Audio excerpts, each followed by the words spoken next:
Hi, everyone. You're watching the Nerd Talk podcast by thedigitalworm.com.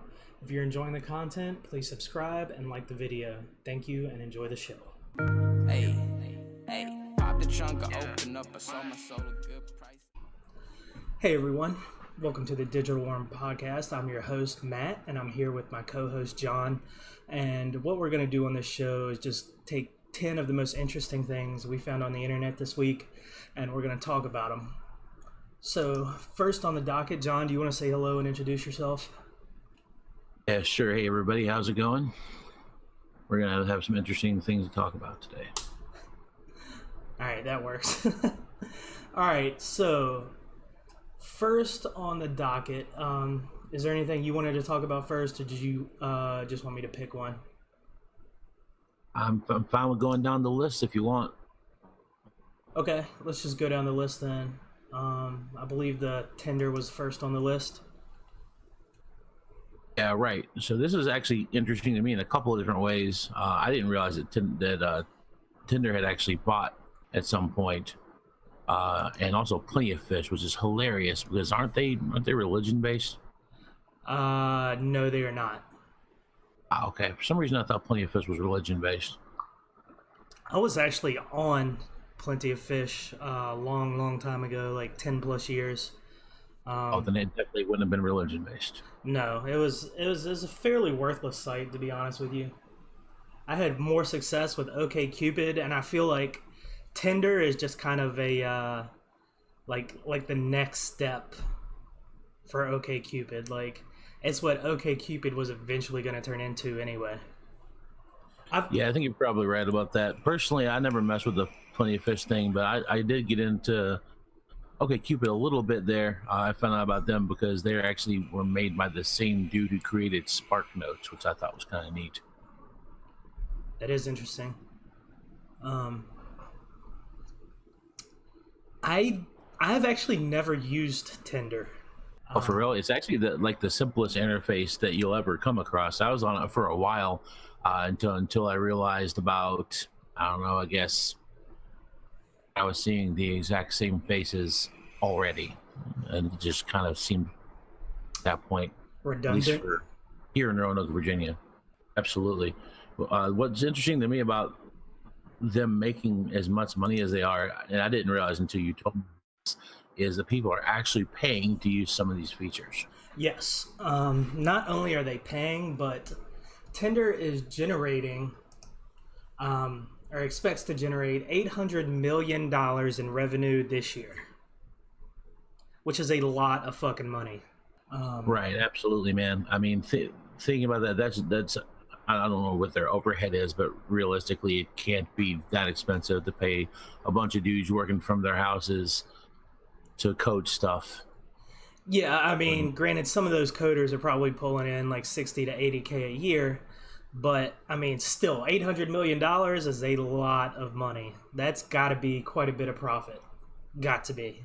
I mean, but what I want to talk about a little bit more than just, like, I mean, the 800 million surprises me, sure. The 4.1 million paying users also surprises me, but let's talk about hookup culture for a minute, because when you and I were younger, I know, at least in my case, like back in the 90s, there was no real hookup culture. There, like, if you wanted to get laid, you had to be a boyfriend, and if you wanted to get laid continuously, you had to be a good boyfriend. Like, there was no hookup culture, at least not in my community growing up. I didn't really see any of that or experience any of it until I went to college. A little different for me, and I think maybe we were perhaps in different sized communities. I was pretty active in Central North Carolina's grunge scene in the mid 90s to late 90s, and there was a little bit more in the way of, you know, hookup culture and, you know, flavors of the week as far as who you're with and who you aren't with. I was kind of on the fringe of that myself, you know, but I definitely was there and I saw a lot of that type of stuff. But realistically, I think that in general, people in our generation, you know, we're, you know, in our mid to late 30s now, did see more what you're talking about. And I think that a big thing that changed that is just the way technology is taking over our lives. We have the ability to kind of cut through BS that people who are came before us had to deal with. The brass tacks of what we're really looking for. So, tell me, since I've never used the app, is it like a meetup for drinks and then hook up, or is it like a straight up, just come over to my house and let's get this done kind of thing? Varies from person to person. I mean, realistically, you link your Facebook to it. I mean, I guess there's a way to upload specific photos, but most people just link their Facebook to it, so you get to see the person's main Facebook photo, and then there'll be a 1 or 2 line blurb what the person says that they're really about, which you gotta take with a grain of salt. That being the case, as if you're in the bar, and then it's a simple functionality. You either swipe your finger right if you would consider speaking to them, or left if you wouldn't.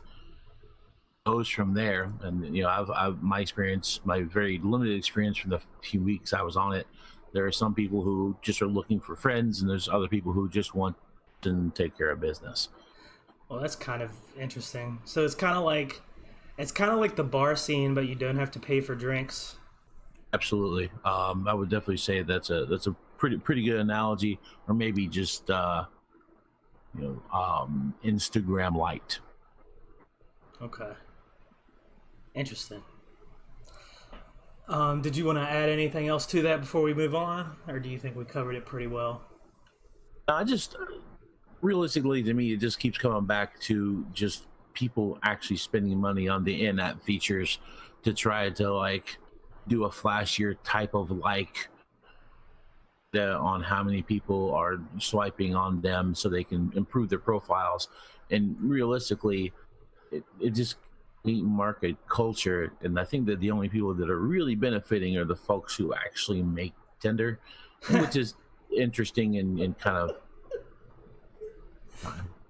No, I mean that's business though. The people that profit the most are the people running the business. I mean, that's kind of how it's kind of how business is supposed to go, I guess. But people are clearly getting some sort of benefit out of it, or else they wouldn't be paying for it. Or they're just so desperate they're willing to try anything. Yeah, I could really see that working either way. I hope for their sakes that they're actually getting the things they're wanting out of it. Yeah. Money's kind of hard to come by, Yeah, no doubt. All right, let's move on to number 2. This is pretty interesting. When I first saw this, I was like, is this going to be like a buddy cop kind of thing? But I don't think it is, and the more I read about it, the more interesting it looks. What we're talking about is that Disney has announced a Falcon and Winter Soldier team-up show. And it's going to be on Disney Play, which is what they're... I don't think Disney Play is the official name for the streaming service, but it's kind of like the quote-unquote working name that they're using right now to discuss it. And this is going to be roughly like an 8-episode kind of thing, kind of like you see on Netflix.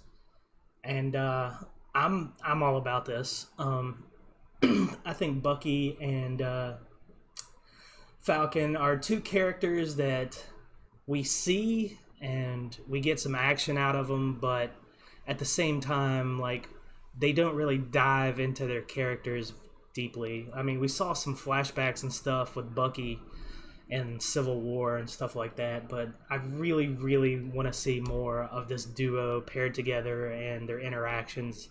I think it's going to be really, really interesting. Yeah, I think it's interesting that you bring up the buddy cop movie idea. That actually was the only note I really had on this one that was actually written down. Was I'm hoping for lethal weapon with powers. Dynamic for both of those actors would work really well there. And I agree with you on getting maybe some background on these guys. And personally, I hope it succeeds, if only because it might give us the possibility down the line of maybe a Hawkeye show, because that dude is a good actor and it's a great character in the comics that you don't really get to see fleshed out in those films, because he's one of the few non-powered people on the screen. You know what? It's kind of funny you say that, because pretty much everything that the guy who's plays Hawkeye has been in, aside from Avengers, have been flops. Like, he was in that Hansel and Gretel movie several years ago that just completely tanked. It was bad. I didn't even know there was one. I guess that's how shows how bad it is. That being said, I have seen a few kind of maybe smaller roles, and when I have seen other things, I specifically have enjoyed them. Maybe I'm a minority there. I really don't know. Yeah, I don't think I've really seen him in too much aside from that one bad movie, but it's funny, you know, like you see an actor or an actress in a film and you're like, wow, they're incredibly talented. So immediately you want to go to IMDb and see everything they've been in so you can see more of them. And it's weird how, like, I don't know if it's a director thing, but sometimes these actors and actresses just don't really come into like full bloom until they hit a certain role. Or they're just, you know, maybe like really, really underrated. Like they're not given the roles they need to be successful, maybe. I'm not sure, but you know, every once in a while, like I just come across these actors and actresses and it's like they did not do the best job until they found a certain role, and then it seems like after that, you know, they just had it. So maybe that's the case with Hawkeye. But yeah, the Falcon Winter Soldier thing, I wrote an article on the Digital Worm not too long ago, kind of talking about not just this, but how I think this is a way for Disney to do some A/B testing on what kind of stuff is going to do well on Disney Play. I think they're going to do a lot of experimentation in the beginning to see what's working and what's not working. And I think what would be really cool, and I fully expect Disney to do this, is to use these shows that are made specifically for the streaming service as a way to transition between phases of the MCU. Like, you know, Phase 3 is about to be over with the Avengers film that comes out in May, and then Phase 4 is going to start with Spider-Man, the sequel, which I believe is called Far From Home. Yeah. And you know, I think these shows are going to be a great way to kind of fill in the gaps with certain films and transition from phase to phase. Any thoughts on that? Right. Yeah, I think you're oh, and at least I hope that's the direction they take with it. I do like that the multiple Marvel shows over the different platforms do kind of somewhat reference the cinematic universe to anchor them into things that are going on. But I do think that there's ways to do that a little more, and maybe these Disney shows will make that happen on that streaming service to see how well that service does, because you got the superhero stuff that they're going to do, then you also got a lot of the kid stuff and like Mickey Mouse style stuff that they're going to do. It just kind of feels more like a shotgun blast than it is a specific type of thing. I don't know if that'll work for Disney specifically. Yeah, I think this is, well, I mean, the Marvel Cinematic Universe as well as Star Wars have just been absolutely huge for Disney. Like, I read an article not long ago where they've already made their money back. And they paid $4.5 fucking billion for the Star Wars franchise. And they have already made their money back. And they have a lot of new projects in the works. I think the MCU and Star Wars are just bringing in so much revenue at this point that they just, even though Disney is classically produced and created products for children, I think they know if they want to continue to bring in absurd amounts of revenue that they're going to have to start targeting adults. And I think so far they have done a very good job at targeting adults with the MCU, but also making the film still halfway appropriate for younger audiences. Not children, obviously, but like young teenagers. The MCU movies are completely appropriate for them, in my opinion. And I think they're creating these MCU films that are actually family friendly in a lot of ways. Like for adults who have teenage children, you can go and have like an actual family night out at the movies, and everyone can be entertained and enjoy the film. Oh, definitely. And And go ahead. Renner, by the way, as Hawkeye, there is one way we are going to find out if that dude's a good actor, and this is how. He's going to be Twitch on Reboot. On And what that reboot? role, Spawn. Wait, what? Didn't know they're redoing Spawn. I and they're knew- slated to I knew- release in 20. I knew they were redoing Spawn, and I know Jamie Foxx was tapped for the lead role, which I think is amazing. I love Jamie Foxx. I think he's an incredible actor. But yeah, I had no idea that that guy had been tapped for that role. I have not been keeping up too much with it. I just hope John Leguizamo does some sort of cameo appearance. That's all I want. Yeah, dude, that would be sick. That dude was crazy in that film for sure. Like I gotta say, like back in the day, Spawn was my jam. Like we've talked about this before. It's one of the few comic books I still own. It's my Spawn #1, even though it has like 0 value. And I love that movie. Like I just loved it. Like, you know, because back then, like we're talking in the 90s, there weren't a whole lot of superhero movies, and most of them were pretty terrible. I don't know, man. Blank Man was pretty good. Yeah, Blank Man was awesome. Yeah. I did enjoy that movie quite a bit. It's one of the, you know, it's funny, like a lot of those movies from the 90s that I thought were great are pretty much unwatchable at this point. I'm just like, nah. But Blank Man is something that I can still watch. All right, I think it's about time to move on from this. Did you want to add anything else before we go to the next topic? Oh, man, hit it. Now we're going to be switching it up to gaming. I'm a gamer, you're a gamer, and we've been gamers for a long time. I started with Ultima Online back in the mid to late 90s and eventually became a Magic player. Matter of fact, you're the one who taught me to play the game. And you've been a Magic player. Yeah, I forgive you. You've been playing Magic now for, what, 20 years? I first learned about and started playing Magic the Gathering in late 1994. So about, what, like a year and a half after Alpha released? Right. Do you still have any Alpha cards, by the way? I'm curious. No, the amount of buy-sell trade that I've done over the years, man, everything's pretty much fluid for me. I don't have any of the real old stuff, unfortunately. It'd be nice if I did, based on how some of these price tags have turned out over the years. I mean, those near mint Black Lotuses from Alpha are what, like somewhere between like 25 and 30,000 right now.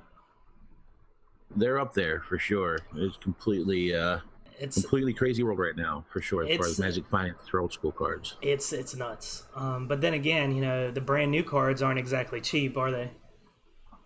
It's never been a game that is easy to play on any level past proxies financially stable. Yeah, The reason I've been able to do it over the years is just the amount of trading and buying and selling that I do is able, you know, keep, and that's a lot of us. That's how we keep into it, is just flipping stuff. No. So, what we're about to talk about is mental health for gamers, especially with esports really taking off.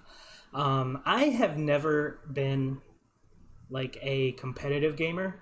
I know you have been on the competitive circuit on and off for a long time. And have you noticed any mental health issues with the professional Magic players out there? Like, have you experienced any of it personally? Have you seen it? I mean, the potential for it is always there. The type of people that are competitive gameplay, competitive Magic, competitive, you know, the article you linked to me for this was, I believe, an Overwatch League, which I didn't know existed for the leagues. This was the first year. Gotcha. Okay. Well, the type of people that's drawn to play these, it's not different mindset wise than people who are drawn to try to play competitive professional sports. And you know, we tend to, as a cohort, define ourselves by wins and losses, more wins than what we already have. Right. And because of that, it does, in my opinion, create the potential for a very strong mental fatigue all of the time. I know that I've experienced it. There's been times I've had to force myself to take breaks for certain periods of time, and people that are much better at Magic specifically than me, who are actual professional players, you'll see them take a couple months so they go and do other things, because they know that if they continue to do so, they will stop being able to do it on a positive level. Don't take those warning signs. People have breaks, and it's not good. Yeah. For those of you who are listening and are wondering why we're discussing this, Blizzard just created an Overwatch League last year, and what's going on is the league was so grueling that there were some cases of panic attacks. Even one coach had to step away for a couple weeks and take a break because he just felt like he was going to crack.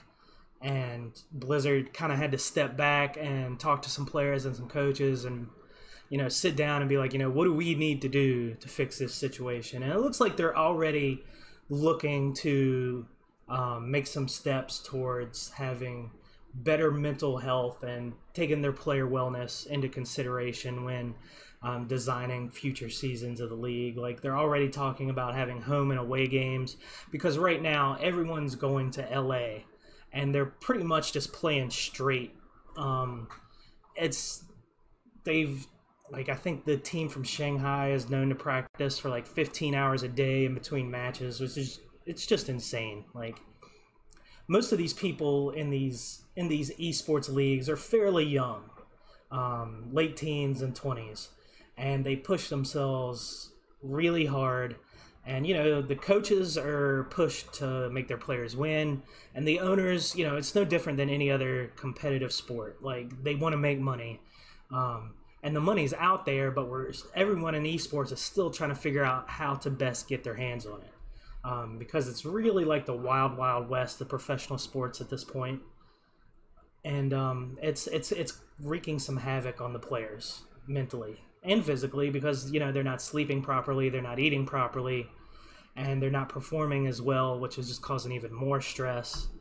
All of those things go hand in hand. If you don't sleep, you're not going to play games well. No. Your brain requires that reset for that just as much as it does for any grueling job you may have. The lack of a solid, gets 8 hours of sleep, but a good 5 or 6 hours of sleep on a regular basis, keep in a dark room, to be able to recharge and reboot the way your mind works.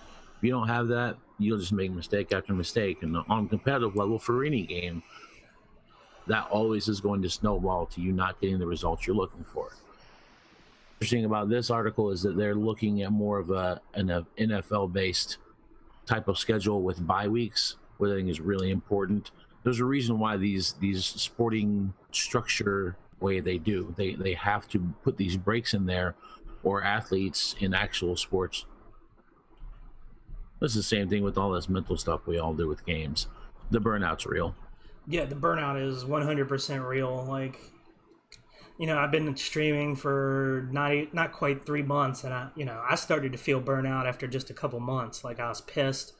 I was playing a lot. I wasn't winning as much as I wanted to, and I was just, after 2 months, I was ready to just snap my keyboard in half and call it a day and never stream again. And I took a week off and had to kind of reevaluate what I wanted to do and how I wanted to do it.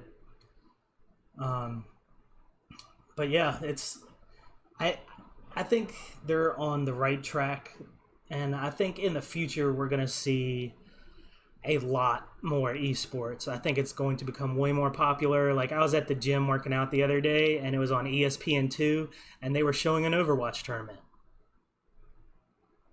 on ESPN. So it's definitely a thing, and it's going to continue to be a thing. And like, players, if they want to have any sort of career with professional gaming, they really need to put a focus and make physical and mental health a priority if they want to game into the future and have long-lasting careers. Absolutely. And as far as Overwatch being on ESPN2, back in the 90s, championships, Magic the Gathering, was on ESPN2. Really? 2 o'clock in the morning, 96, 97, and maybe 98. They also sold VHS day where they had taken the ESPN coverage and made them into VHS, and those things actually you'll see them pop up on Facebook groups every once in a while. I'm pretty sure that the footage has probably been uploaded by someone or another somewhere. I don't mean to get too off topic here, but that was before WotC was picked up by Hasbro, right? If it's not before, then it's comparable to the same time frame of. I'm not sure what year that happened. I'm pretty sure that Wizards bought TSR in the early 2000s, and in a few years after that, Hasbro picked them up. But I'd have to do the extra research. Yeah, like I don't know. That's definitely a topic for another time. But that's something I wouldn't mind doing some research on and doing another podcast on at some point. Because I don't know. I feel like WotC could be doing a lot more for the game than they actually are. I mean, they do quite a bit, but I feel like they could definitely be doing more. One thing that I think that a lot of people, myself included, sometimes don't think about is having owned by a company like Hasbro, which is a European giant. European companies are run and are treated much differently than American companies are, and what we don't know, what we're shielded from. And sometimes I think it's a good thing, and sometimes it may not be. I don't know. Is we don't know the folks at WotC are really being put under. That's true. By those outsized forces of Hasbro. So that Hasbro, according to what I've seen online right now, maybe not in the best place based on the Toys R Us chain doing what it did. That's fair. Knows what's really going on there. So let's go ahead and move on to our next topic. And that is going to be, well, some of you may not know, but this deal has gone through where Disney has acquired Fox, and Fox had the rights to certain Marvel properties like the X-Men as well as the Fantastic Four. And there was an article on Screen Rant this week about some of the in development movies that Fox is probably going to end up seeing canceled after Disney has bought them. These are movies such as the Gambit movie, which has been in and out of development for like years. There's a good possibility Ryan Reynolds will... we won't see him in any more Deadpool movies. There's a chance the X-Force movie is going to go on the back burner, etc. This is also going to affect other movies, or could potentially affect other movies like the Kingsman movies, which I think has officially become, or at least Fox wanted it to become a franchise for them. And so there's a possibility those are going to be either done or put on the back burner. John, what are your opinions on some of this? Gambit was never going to happen. That is my opinion. Number one is Gambit was never going to happen. I think you're probably right, honestly. Going to be a time that was going to be a thing. I know that that and that wanted to be Gambit. I know that he signed on real early. Said, "Hey, I want to play this role." That dude, everything he touched, as far as his movie is concerned, pretty much everything that dude touches goes to gold. So, Fox was like, "Yeah, sure, just sign this guy." Nothing ever happened. No one ever produced a script. No one ever signed on to direct that I know of. I just don't think they're going to be a thing. And I think that X-Force, kind of the same deal. Like the character of Cable. And as much as that guy did a great job, ubiquitous enough in the imprint of common multimedia to really be a feature film. Do I see it as a television show? Yeah, that would work for sure. People would watch that. But I don't see people going to the movie theater to go shoot some people. I just don't think it was ever gonna be a thing. I think that what Disney does bring to the table when they make these acquisitions, and this is not near the first acquisition of a studio that Disney's made. If you think about it, I mean, they've done it for years and years and years. Sure, sure. Marvel wasn't the first one either. The table is a sense of, with the realism of what we can produce well and get rid of everything else.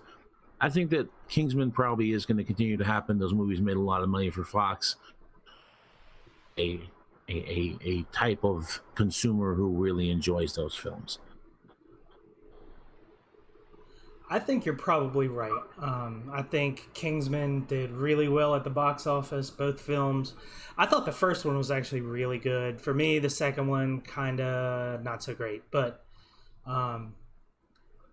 I definitely can see Fox wanting to franchise that and turn it into prequels and sequels and all kinds of other stuff. As far as Gambit goes, that's a movie I've wanted for a long time, but the second I heard Channing Tatum wanted the role was kind of the second I didn't want to see it. It's not that I think the guy is a bad actor, I just don't see him as Gambit. I'm not sure he could pull the accent off. I don't know if he could pull off the Cajun swagger that Gambit had. I don't know many actors that could, really. That guy was kind of his own man. Like, he was a really interesting character in the comics. Like, he was, he was a lot like Wolverine in a lot of ways. Like, Wolverine he had a super hard shell. But when he cared about you, like, he would do anything for you. He was just incredibly loyal to his friends, and Gambit was the same way. And like Wolverine, he had an incredibly powerful ability. So I think, is Gambit as popular as Wolverine? No, he is not. Will he ever be as popular? There's no way, in my opinion, he will ever be as popular as Wolverine. But he does have his fanboys. And I think if the right actor came around that could pull off the role, I would love to see a Gambit movie. As far as X-Force goes, I think not doing X-Force, I think relieving Ryan Reynolds of his Deadpool duties would be a pretty big mistake. Both of those movies have made a lot of money, and they're funny, they're entertaining, they're not super serious and heavy, and they're just fun movies to watch. You can go, you can laugh, you can have a good time, and that's kind of what I think Reynolds wanted to do with the Deadpool movies. Make a superhero movie that wasn't overly serious, that could get some laughs out of some people. I think that the only way we don't see a third Deadpool film, he says no more R-rated. And at that point, I think that Reynolds will say no thank you. Right, to that character. It would be like making a PG-rated Lobo film if you were DC. It Right. just does not work with the type of character that you have. So as long as they're willing to give him a pass and make an R-rated film, I do think we'll see a third one. I think it'll be good for both companies and good for fandom as a whole. Like, it's easy to think about these companies as far as dollar signs goes, but you also, I think, should look at the actual culture of comic book fans, and what we need to have coming out there so that people still have some representation of the things they enjoy.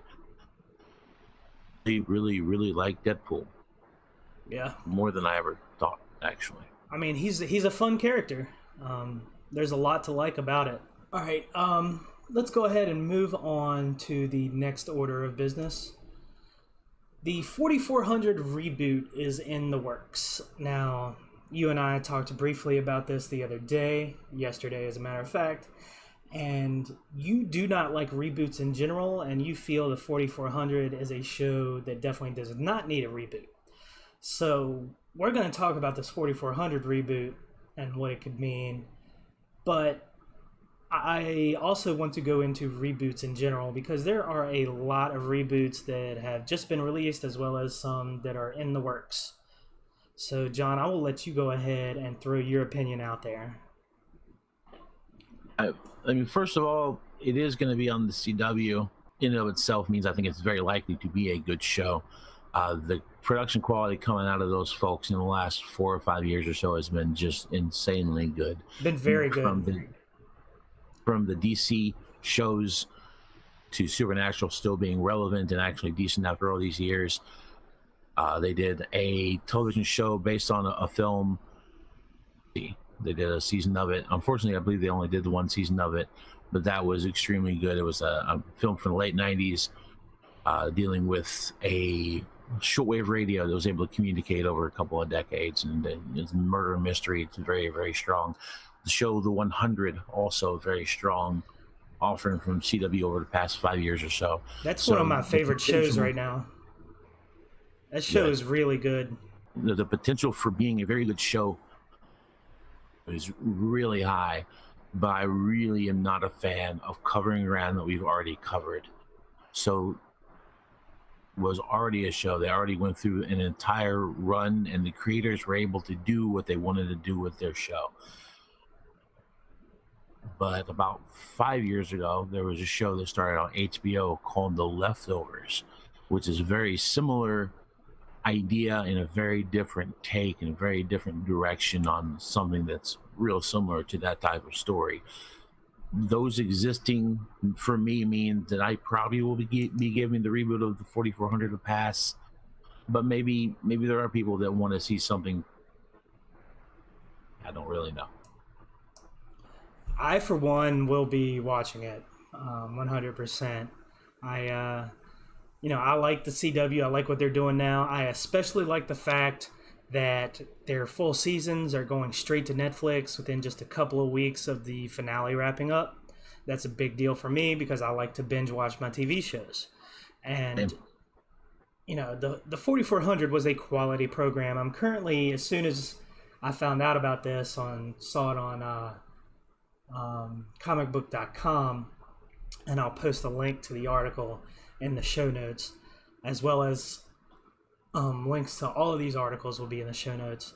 I just started rewatching the show, and I remember it being good, but I didn't remember it being quite as good as it actually is. Like, I'm rewatching it now, and I'm just like, holy shit! Like, this show is really, really good and was way ahead of its time. And so looking at it like that, I'm kind of excited. Like, I honestly get excited when I hear about pretty much any reboot. Like, Charmed just got a reboot. That didn't really get me excited because I never watched the original show, and I'm probably not going to watch the reboot either. It's just, it's not my style. It's not my type of show that I like to watch. But, like, Buffy the Vampire Slayer is getting a reboot. And actually, that's not going to be a reboot. That's going to be a continuation. Oh, you're right. But it is being labeled. So I'm all for, by the way, I'm all for the continuation. It's kind of being labeled as a quote unquote reboot, but yes, it is a continuation. And anytime Joss Whedon is attached to a project, you almost have to get excited because that guy has really done some magical stuff with both TV and film. I absolutely agree with that. And honestly, I mean, just to clarify, continuation of things, to me, what they could have done, if you want to do the 4400, Earl still continues to go on after the show is over. It's been 15 years since that show was on originally. The series finale was in 2007, so it's been 11 years since the show ended. You could do the 4400 universe, and things could still be interesting. There's still things going on. They brought back the X-Files a few years back. They didn't restart anything. They're still right in the middle of it, and it didn't lose anything.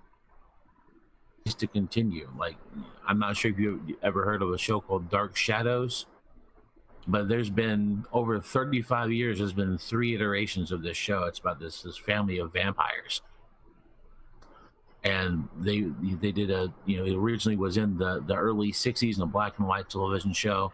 And the same family came back in the mid 90s, and it was a revival. It wasn't a reboot. They didn't redo anything. It was just picked it up where it left off. And a few years later, they did a mini series with the same thing, and nothing was restarted. They didn't lose anything in those things. and the people who have been going on with it the entire time got something cool out of it too. Huh. That's really interesting. I get excited anytime there's, a reboot, a reimagining, a continuation. Like, I loved it. Like, I love all of that stuff. Like, anytime somebody's talking about bringing something different to the table, it makes me interested. I get excited. And I think we're seeing a lot of that right now. Like with Sabrina, as an example, we talked about this yesterday. Like, that's a damn good show, first of all. I just did a review of it, gave it a 10 out of 10. But I don't know, there's a lot of crap out there. But if you're willing to sort through all the garbage, there is some really, really great shows that are currently out, that are in production, as well as some things that may have been ended a little too soon, and you can find those on like Netflix and Hulu and stuff like that, and check out a season or two of some amazing shows. Like I think for me, probably number one is probably Into the Badlands. Like, I feel like that's one of the most underrated shows out there, and I think it just has everything I want in a television show. And it's nice when you find those hidden gems and those forgotten quality programs, and you get to rewatch them, and it's and then anytime there's a reboot, you want to go back and watch the original and see if you still like it, and see if you're still excited about the idea of a reboot or a continuation. And I think it's really neat. I'm looking forward to it. I just hope it's not bad, because if it's bad, I'm going to be kind of upset. And there's times when you can get away with a reboot, even with me. I think that if somebody wanted to reboot Firefly right now, I probably wouldn't complain too much. They only got a season into the show, they had a season in a film. They didn't really get to build their world the way they obviously wanted it to. Something that would work on that level for me, I don't know. But specifically, myself, and of going over things I've already gone through, like the Spider-Man films, man, they kill me. The Amazing Spider-Man, Stacy, and then you do it again to bring him into Marvel, and just I've never been the biggest Spider-Man fan, to be honest with you. I think he's a great character, but none of the movies have ever gotten me super excited. Like, I got super excited for the first one with Tobey Maguire because Sam Raimi was directing, and I'm a huge Evil Dead fan. So that got me excited, but after that, initial Sam Raimi fanboy freak out, they were just not what I was looking for in a superhero film. None of them have been, honestly. Okay, well, let's go ahead and move on here to the next order of business. So, San Francisco has a homelessness problem. And to be perfectly honest, the entire United States of America has a homelessness problem. There are over 500,000 homeless people in this country. And as what's even more depressing is over 37,000 of them are veterans.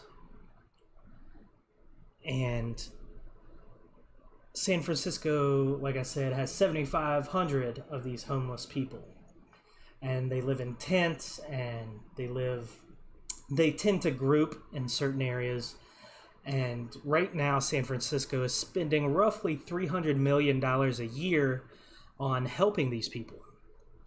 And now they've introduced Proposition C, which would further tax companies that make over $50 million a year in revenue, or have, here, let me reword that, over $50 million a year in gross receipts.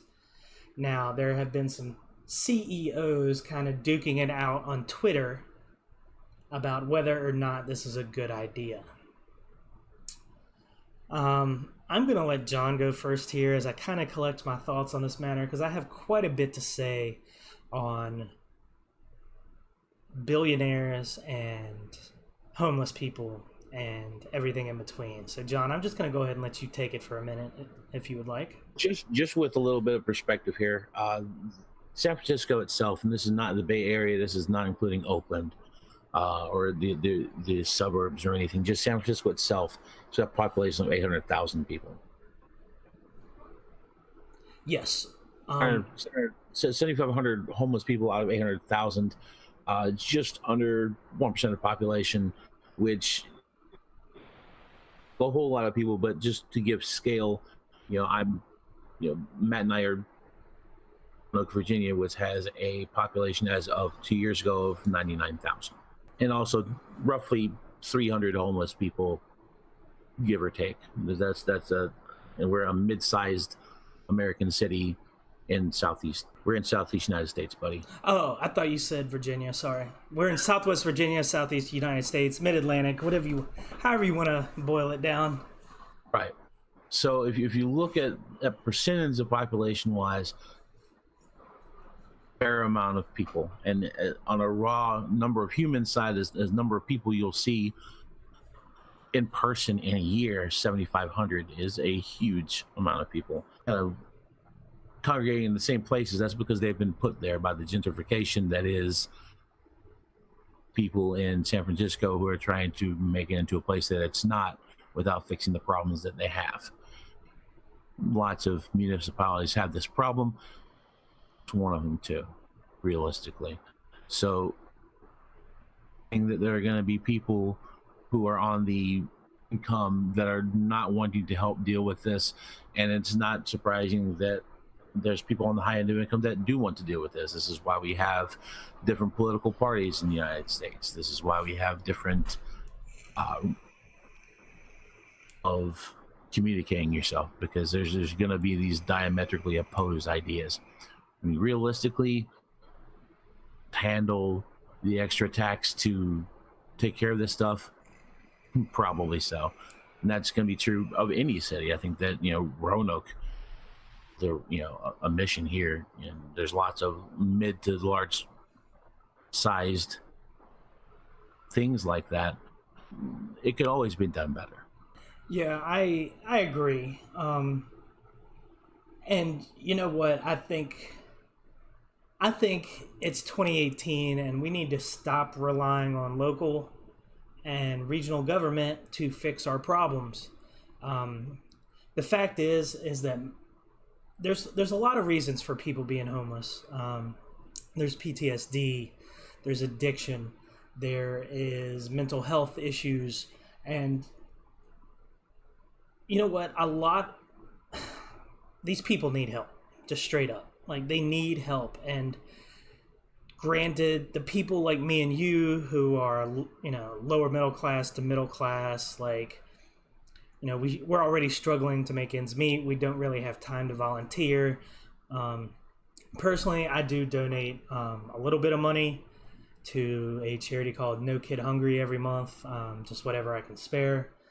But the fact is I think we're beyond relying on government to fix these kinds of problems. I think these homeless people are members of our community, and it is our civic duty to help them.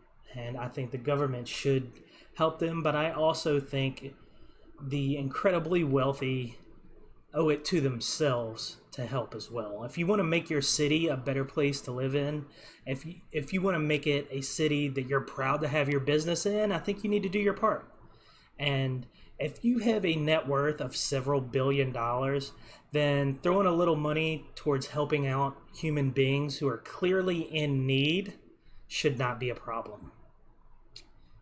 And I feel like it's almost childish to whine and cry about it and act like a baby because you don't want to throw a little extra money. Like, dude, how many houses do you own? Like if you own multiple houses, then you probably have enough money to help out a few of the homeless people in your community. I'm not saying go out and start throwing around $100 bills, but you could do something more than what you're doing. And I think you owe it to the community. I think you owe it to your business, and I think you owe it to yourself to make your community a better place to live in. Because if you have the money, then you have the capability to do it. Do you have any thoughts on that, John? I kind of find it hard to disagree with that.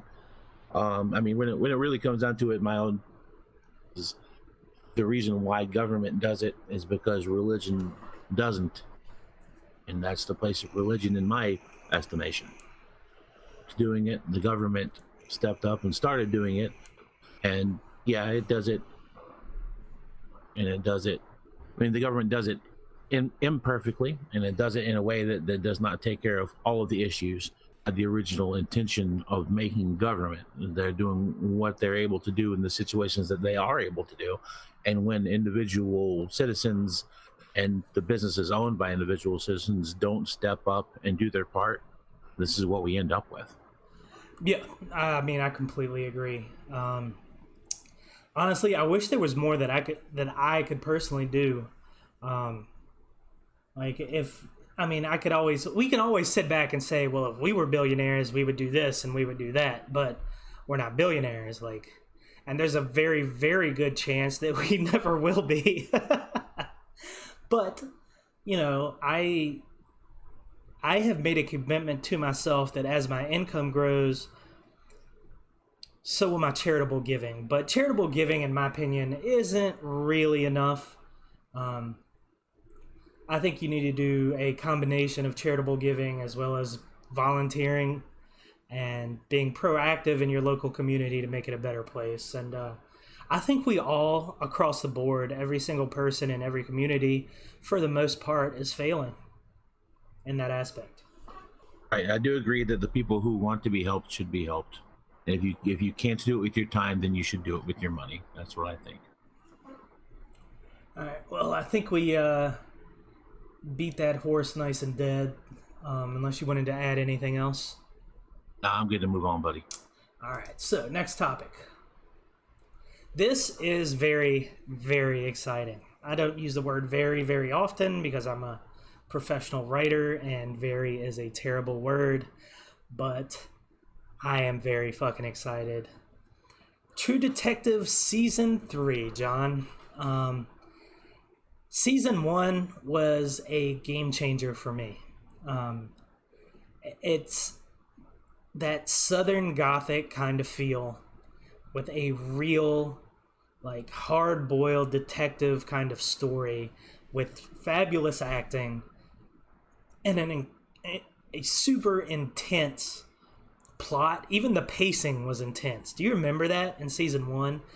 Just the pacing was just constantly, I was, edge of my seat. Even when the pacing slowed down for one reason or another, I was still just on the edge of my seat, wanting to know what was going to happen next with True Detective Season 1. Do you remember that show?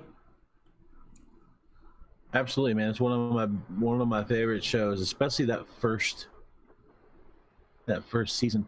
This was the show that finally, The Wire, that came close to upsetting The Wire for me as the best show that's ever been made. And just the selection of cast members, the writing, the bringing in very, very old storylines, the connection to The King in Yellow, which is a criminally underrated horror book, mixing it all together, and yeah, the pacing of any show that can beat first season of True Detective. Well, we may have a contender after a very disappointing second season. True Detective is coming back in January with Mahershala Ali as the lead detective, and he is an amazing actor. You may remember him from House of Cards, as well as the first season of Luke Cage, as well connected to another part of the show. He was also one of the lead characters in the original 4400. I'm not sure if you remember that, John. I did not realize that was the same guy. Wow. He is. Nope, I had no idea. He's an incredible actor. Same dude. I've never seen anything where I'm like, man, this guy sure is doing a shitty acting job. Like every time I see this guy, he's just going full throttle with whatever role he's in, and I mean, when I saw the trailer for this show, and I will post a link to the trailer in the show notes. Um, I got that season 1 feeling all over again. Like it just hit me like this wave of awesome, and I was just like, holy shit! Like this is gonna be the most legit detective story we have seen since the first season of True Detective. There's, because we've talked about it. I hate cop shows. Like I hate lawyer shows and I hate doctor shows. But True Detective changed that entire thing up for me. Like the first season, anyway. And this season looks like it is going to be up there with the first season. It's way too early to tell at this point if we're going to see out of True Detective what we saw in season 1. But I feel like after season 2, HBO definitely took a step back and they were like, all right, well, we kind of fucked up with this one, and so let's get back to our roots and let's make a third season that is on par with the first season of the show. Honestly, I think the second season is something that's really easy to misgauge. I actually do like the second season quite a lot, but one of the reasons why I like it so much is I am a fan of David Lynch, and I feel like with the second season they put themselves in a place where they ask themselves what would happen if they did a hard-boiled detective story, and this is what they ended up with. It feels a whole lot like it's a different type of tension. There is a tension there, but it's more the tension of Mulholland Drive. It's more the tension of, I don't want to say Twin Peaks because that's a really different kind of thing, but I'm not sure if you've ever seen that film, but that was written and directed by David Lynch, and it's just a whole different kind of thing. It's a whole different kind of just being unreal, where a lot of people kind of stepped away on season 2. It's just weirder. I felt like there wasn't enough of a story to drag season 2 out the way that they did. I don't remember a whole lot from it, to be perfectly honest. I stopped watching about 2/3 of the way through because I was so pissed off. I was like, I don't even care what happens at the end. And like, for me, that's a sign of bad storytelling. When I stop caring what happens to the characters, then for me, the show is a failure. And I realize this is my personal opinion, and this kind of thing is, of course, subjective. But yeah, like I stopped caring about the characters right away, and that's something different I'm seeing with the trailer for the third season. Is I'm already starting to mentally invest myself into this character, Right? And I think that's because it reminds me so much of season 1 right off the bat, just viewing the trailer. It could also be because I've been hungry to see something that has been as good as True Detective season 1, and maybe I'm just reaching too far, and I just want to... Those shows are so few and far between as far as things that can be impactful to you. The only thing after that I felt that way about has been the first season of American Gods, which came out last year. Season 2 should be dropping first part of next year. By the way, I'm not sure if you've seen American Gods season 1, but I did. Amazing. I thought they did we're going to go a little bit off topic here because we're nerding out at the moment, but I thought they did a fantastic job. I cannot imagine anyone else creating a better version of that book than what I saw for the first season. And I hope they continue to do an excellent job with the second season. I am an Ian McShane fanboy. I love that guy. I had never seen anything of his before that. But I've gone back now and watched a few things. I don't know how I missed this guy. This actor's maybe alive, at least for his age bracket. And also, already a fan of Gillian Anderson needs to see this show. Right, yeah, if you're not already a fan of Gillian Anderson's, you need to do yourself a favor. You need to watch the first season of American Gods. Oh, yeah. The reigns of that lady. She was awesome. The X-Files, and she's good in the X-Files. she's great in this. Yeah. Oh, completely agree. American Gods just blew me away. Like, it's one of my favorite books of all time. I also think it's one of your favorite books of all time. I don't remember if we discussed that or not. I've given away 14 copies of American Gods to friends over the years. It is the best book that was ever written in the English language to date. Neil Gaiman he's a master of his craft. He has an imagination that is unparalleled, in my opinion, as far as fiction writers go. The man does everything from novels to graphic novels, and just I don't know anybody that. Honestly, all right, I'm gonna do something that's probably gonna piss some people off here, but I think he is probably the greatest fiction writer of his generation. Well, of that genre, of the fantasy genre, specifically darker fantasy. I know there's a lot of fans out there of a lot of different writers, but I think nobody does it quite like Gaiman does. And just American Gods was perfect. Like the show was just, it was absolutely perfect. It was a masterpiece in my opinion, and I'm definitely looking forward to the second season. I think we're good to keep trucking, my man. All right. So yeah, wrapping that up real quick. True Detective season 3. It looks like it's going to be out in January, starring Mahershala Ali, and incredible actor, and the show just looks amazing. And I'm going to be all over this when it comes out. All right. So we're going to switch it up a little bit here, and I found this article on Gizmodo. Nearly 10,000 U.S. kids a year are attacked by soup, and basically this article was about how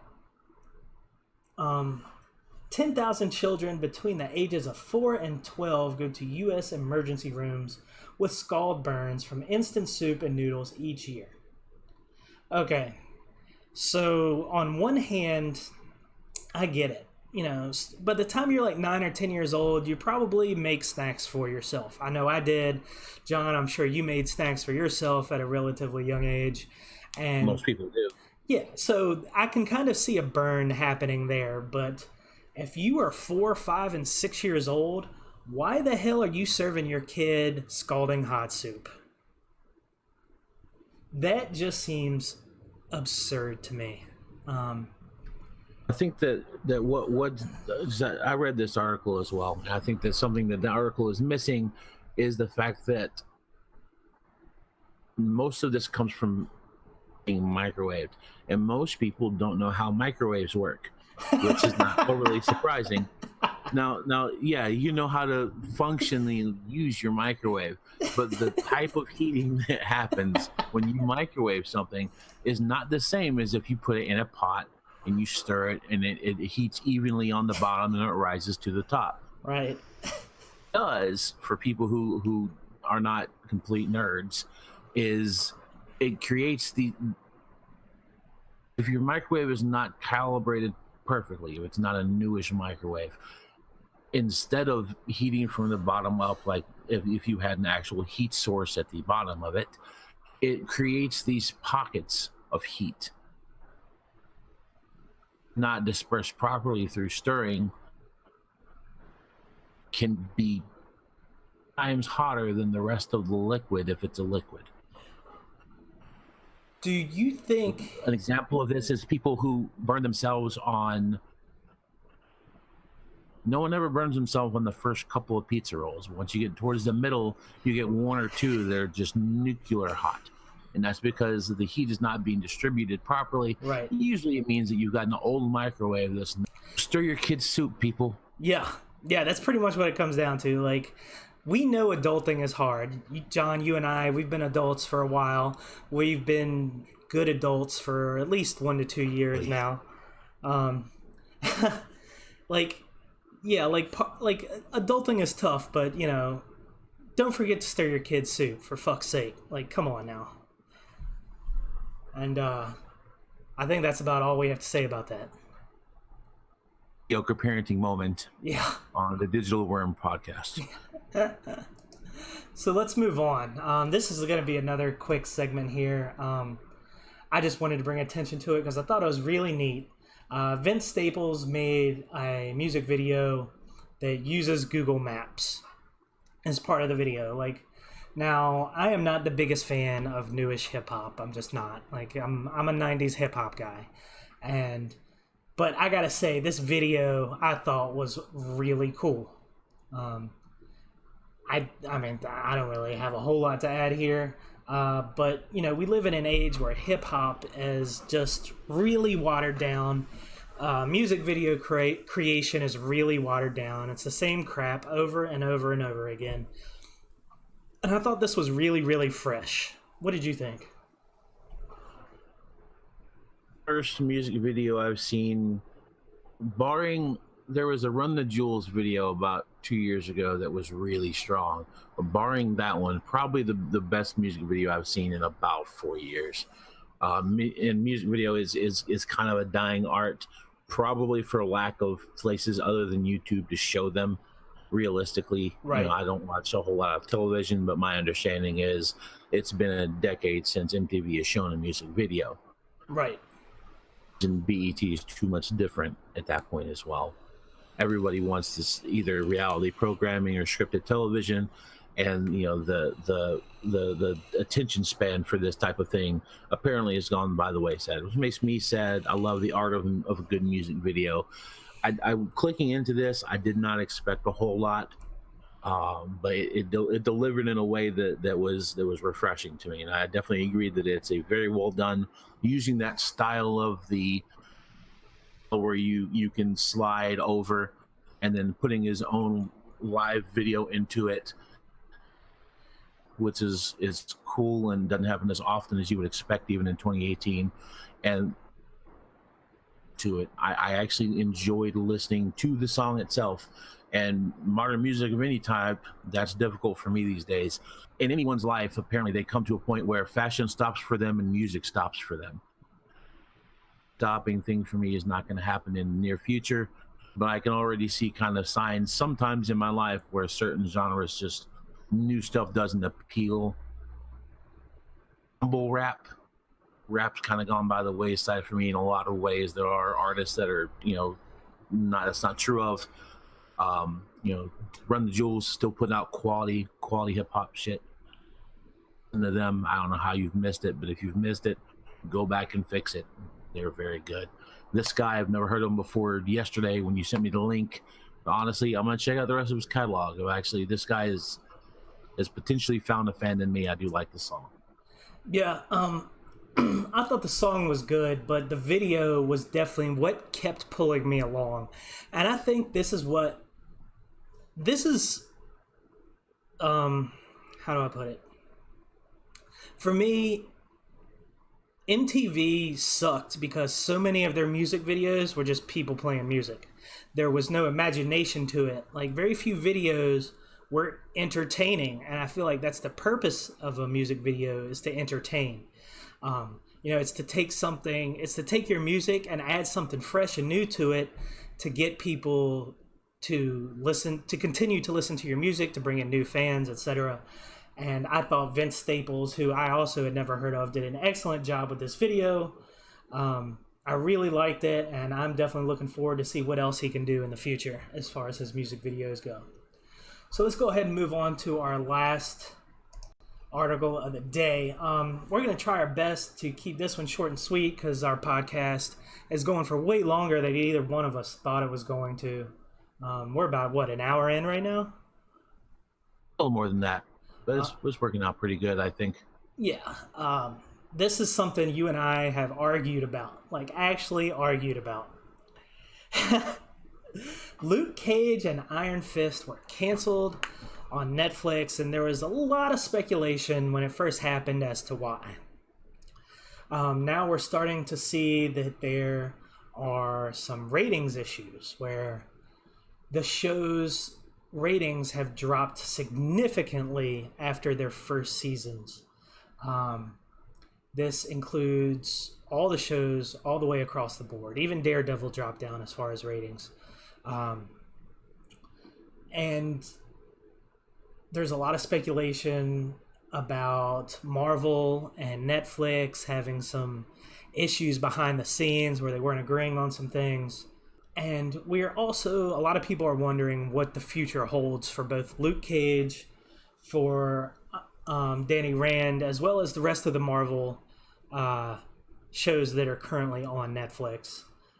Personally, I think that going back to the earlier discussion where we talked about the Falcon and Bucky Barnes team up, where they're looking to do some A/B testing to see if those team up shows are going to work well.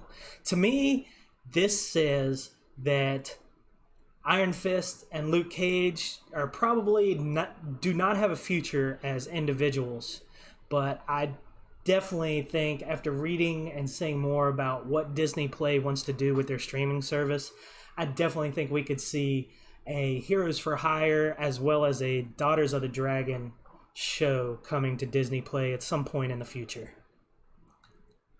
Heroes for Hire is how those characters work the best on paper in the comics, and I think that would be true for the television universe as well. Realistically, I think that it's going to be normal to have ebbs and flows as far as people, viewership for all of these shows, even something like Daredevil, which has proven to be popular even in people who just could not care less about a superhero. So I think that's going to go up and down. I think that they know that it's going to go up and down. As far as speculation based on what the actual ratings are, Netflix does not release those things. They do not release their metrics. They do not release what they're producing as far as people actually clicking and keeping watching a thing. The information we have online is speculation based on some data from polling of people, but that is not exactly reliable. That's why we vote going by Gallup polls. Not only that, but it's the speculation from these people who have been tracking the ratings for these Netflix shows are only US based. Right. So not having an entire globe's worth of data is actually kind of problematic here, because it's possible that Jones in the guy who plays Danny Rand has got the Morrissey effect, and somewhere some part of Europe just love the guy and there's t-shirts I don't know about or something. Realistically, for me myself, currently puts me to sleep, and I don't know why Finn Jones does what he does. That being said, the scenes in these shows where him and Luke Cage have been together have worked really well for me. I feel like he needs a foil, and that's where Power Man and Iron Fist have always done really well together, is when they were able to play off of each other, because they want so many similar things. They have such different ways of trying to go about it. Those characters have always blended well. I was never a huge fan of, when I was in comics, I didn't read Iron Fist or Luke Cage, which I honestly kind of regret, because I think they're very interesting characters. But, as a typical, nerd kid growing up, I liked Spawn, I liked X-Men, I liked X-Force and X-Factor and all that crap. And so it was easy for Luke Cage and Iron Fist to kind of slip through the cracks, because, I was a kid. It's not like I had unlimited funds for comic books. Right. And I think that was probably fairly normal. Like a lot of nerds back in the day, because there for a while, comics nearly died off. What was it, like the late 90s, early 2000s? Things were not looking good for comic books. And right. And mostly that was because of reader burnout based on multiple #1 issues having foil holographic covers, and nothing was different on the inside. And they still do this in comic books, and it still kind of irks me a little bit. You get a new Batman mini series, and it's got 16 different artist covers and a blank, just in case you want to have your buddy use crayons and build you a Batman. It just kind of it's just a little much. But there has been a strong resurgence over the last 10 to 12 years. Like, comic books have really started to take off again, and I think that we are seeing a new golden age with both comic books as well as TV shows and full-length movies. and we're gonna see some ratings go up, and we're gonna see some ratings go down, because people like me who grew up knowing the characters but not reading the books, like we knew who the characters were, like we may find that we're not really into it. Like comic books are still fairly niche. Like it takes a certain type of nerd to like a certain type of character. That goes with any kind of character, not just comic books. And like, Iron Fist is not for everybody, and Luke Cage is not for everybody. But one thing I noticed is that when in Iron Fist, Luke Cage, as well as the Defenders, whenever they use their powers together and all of their interactions between these two characters, they were always entertaining. And they felt really nice. Like, it was one of those things where, like, kind of like reminds me of Step Brothers, where they like just kind of suddenly become best friends, Like, they're completely different. They grew up very differently.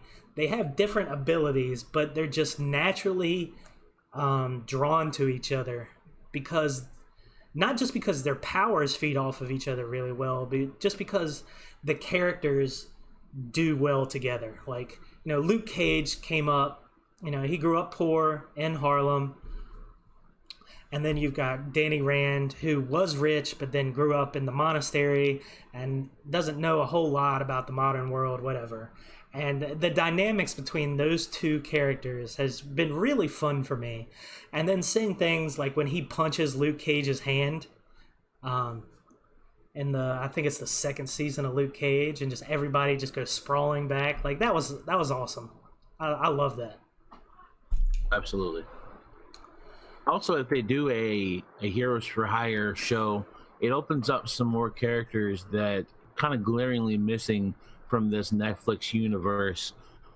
Most notably for me is She-Hulk.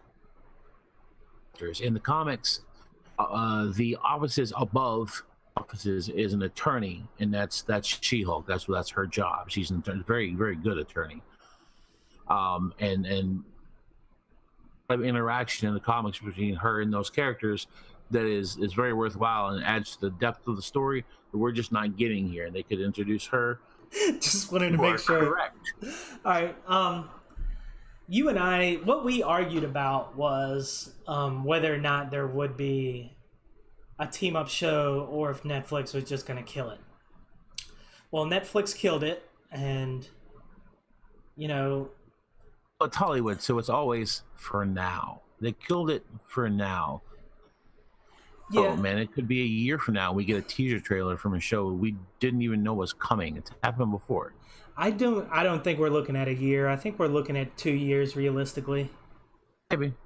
Or they're going to kill them all, and they're all going to end up being new seasons in different configurations on the Disney. Also possible.